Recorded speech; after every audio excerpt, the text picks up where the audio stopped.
যখন এই ঘটনাটা ঘটেছিল তখন আমার স্মৃতি ছিল না। তখন সে একটা সম্পূর্ণ আলাদা মানুষ।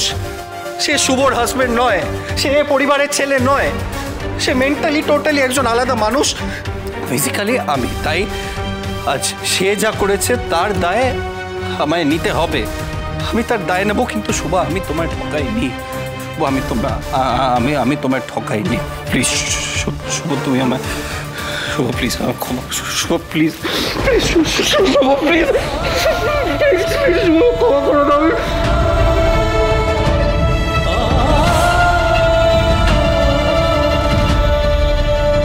তুমি আমায় ক্ষমা না করলে শুভ আমার বেঁচে থাকার কোনো মানে থাকবে না। শুভ, বিশ্বাস করো শুভ, আমি তোমায় ঠকাইনি, আমি কাউকে ঠকাইনি। আমি এই মানুষটা নই, আমি করিনি, আমি মানুষটা নই।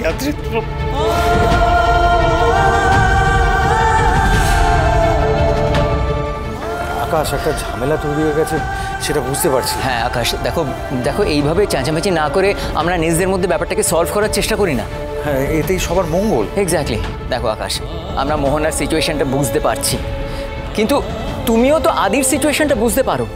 আদির দ্বারা এই কাণ্ডটা যখন ঘটেছিল তখন he was not in his senses, he had lost his memory. ও স্মৃতি ছিল না আকাশ।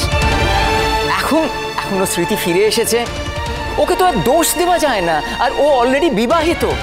তাই আমাদের সকলকে ঠান্ডা মাথায় ব্যাপারটা সলিউশন বার করতে হবে। এইভাবে চেঁচামেচি করে কি হবে? আকাশ, কিছু মনে করবেন না। মোহনা যদি এই সন্তানের জন্ম দেয় তাহলে দুজনের কারোর পক্ষেই ভালো হবে না। এটা আমাদের একটা সলিউশন বের করতে হবে যাতে মোহনা আর আদি দুজনেই ভালো থাকে। কি কি বললেন? অন্য কোনো সমাধান? এই বাচ্চাটাকে নষ্ট করে দেওয়ার কথা বলছেন তাই না? লজ্জা করে না কথাগুলো বলতে? আপনারা যারা দাঁড়িয়েছেন কেউ কিছু বলবেন না? আদ্রিতের দোষ রাখবেন বলে, তাই তো? বিশ্বাস করুন, এই ঘৃণ্য কাজটা আপনারা কেউ করতে পারবেন না, because it's too late. Mohona is 3 months pregnant.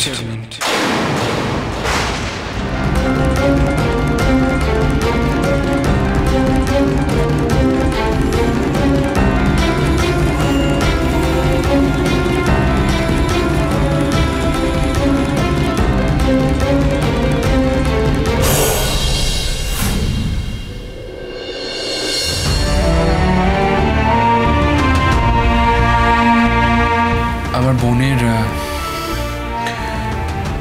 আর কোনো বিপদের সম্ভাবনা নেই তো? দেখুন মিস্টার সেন, আজ কিন্তু একটা বড় বিপদের হাত থেকেও বেঁচে গেছে। হতেই পারতো যে ভীষণ বড় একটা কিছু হয়ে যেতে পারতো। আপাতত আমরা ব্যাপারটাকে সামাল দিতে পেরেছি।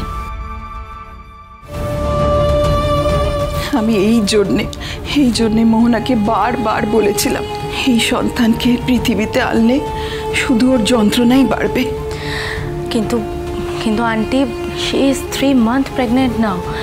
প্রেগনেন্সির এই স্টেজে অ্যাজ এ ডক্টর আমি কখনোই রেকমেন্ড করতে পারি না অ্যাবর্শনের জন্য। এতে মা এবং বাচ্চা দুজনের লাইফ রিস্ক আছে। তাহলে আমাদের এখন কি করা উচিত? দেখুন মিস্টার সেন, আমার মনে হয় এখন বেস্ট ডিসিশন এটাই হবে যে এই বাচ্চা জন্ম নিক। আমার মেয়েটা যে আর কত শাস্তি পাবে। কি ভুল করেছিল আমার মেয়েটা? ভালোই তো বেসেছিল, বিশ্বাসই তো করেছিল। কার পাপের শাস্তি পাচ্ছে আমার মেয়েটা?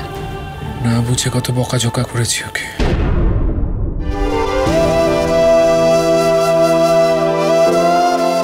তবু আদ্রিতকে ছাড়তে চায়নি মোহনা।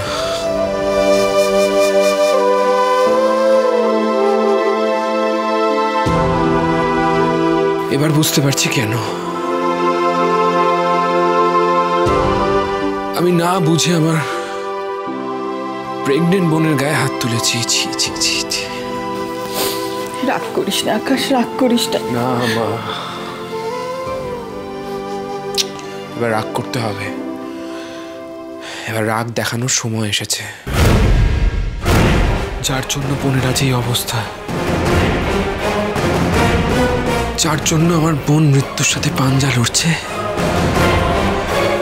সেই আদ্রিত রয় আর গোটা রয় পরিবারকে আমি শেষ করে দেবো মা। I will finish him. I will expose him.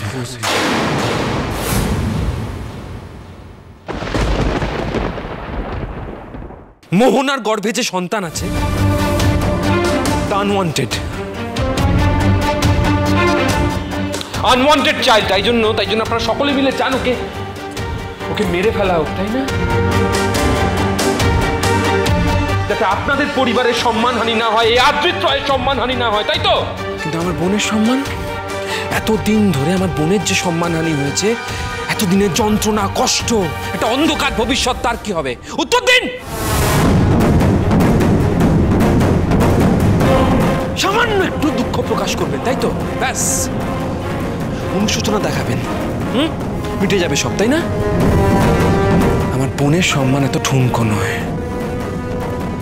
আপনাদের নিজেদের সম্মানের জন্য এই সন্তানকে আমি খুন করতে দেব না।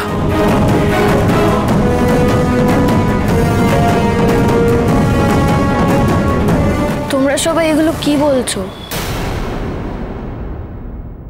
তাও একটা বাচ্চাকে নিয়ে এসব কথা শোনাও পাপ।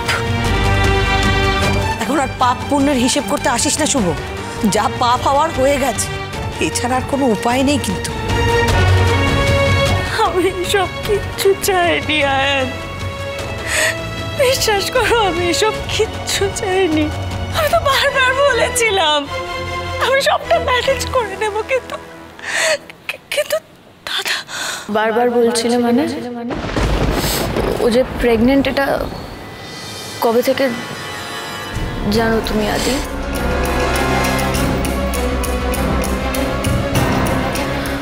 মোহনা যে প্রেগনেন্ট সেটা তুমি কবে থেকে জানো আদি? মোহনা যে প্রেগনেন্ট সেটা তুমি কবে থেকে জানো আদি? উত্তর দাও।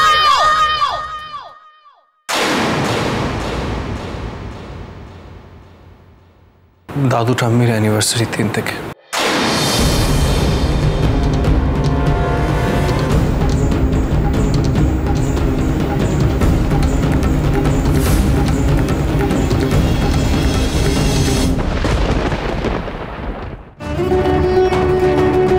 কি চাই তোমার মোহনা? শুধু কি প্লিজ একবার আয়ানকে ফোনটা দাও, আমার খুব দরকার আছে ওর সাথে।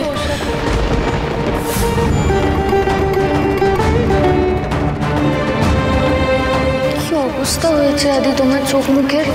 তুমি তুমি কি নিয়ে এত ভাবছো আদি? তোমার কি হয়েছে আমাকে বলো না। আজ আমার উত্তর চাই আদি। শুভ, তুমি যেমনটা ভাবছো তেমনটা নয় কিন্তু।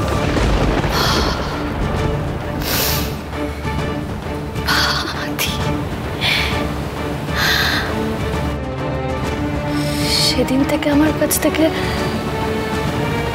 সত্যিটা লুকিয়েছো? বলতে চেয়েছিলাম শুভ, আমি বলতেছি। আদি যখন ঘটনাটা ঘটেছিল তখন তো তুমি সুস্থ ছিলে না। যেদিন জানতে পারলে সেদিন তো সুস্থ ছিলে। তারপর সবার কাছে এসে স্বীকার করলে না কেন? আদি আমি সেদিন থেকে কতবার তোমার কাছে জানতে চেয়েছি তোমার কি হয়েছে, তুমি এরকম করছো কেন। আমি তোমাকে অনুরোধ করেছি আমাকে বলো আদি তোমার কি হয়েছে। আমি তোমার হাতে পায়ে পড়েছি, তুমি তো আমাকে কিছুই বলোনি। কি ভেবেছিলে আদি আমার কাছ থেকে সবটা আড়াল করে যাবে? এটা তোমার অসহায়তা আদি। আদি তুই এইভাবে আমার সঙ্গে প্রতারণা করলে আদি।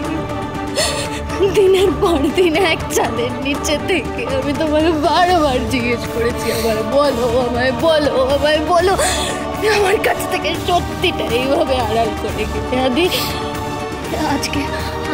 আজকে যদি ওরা এসে না বলতাম আমাকে কোথায় কোনোদিনও বলতে না সত্যিটা, হ্যাঁ বলতে না আদি।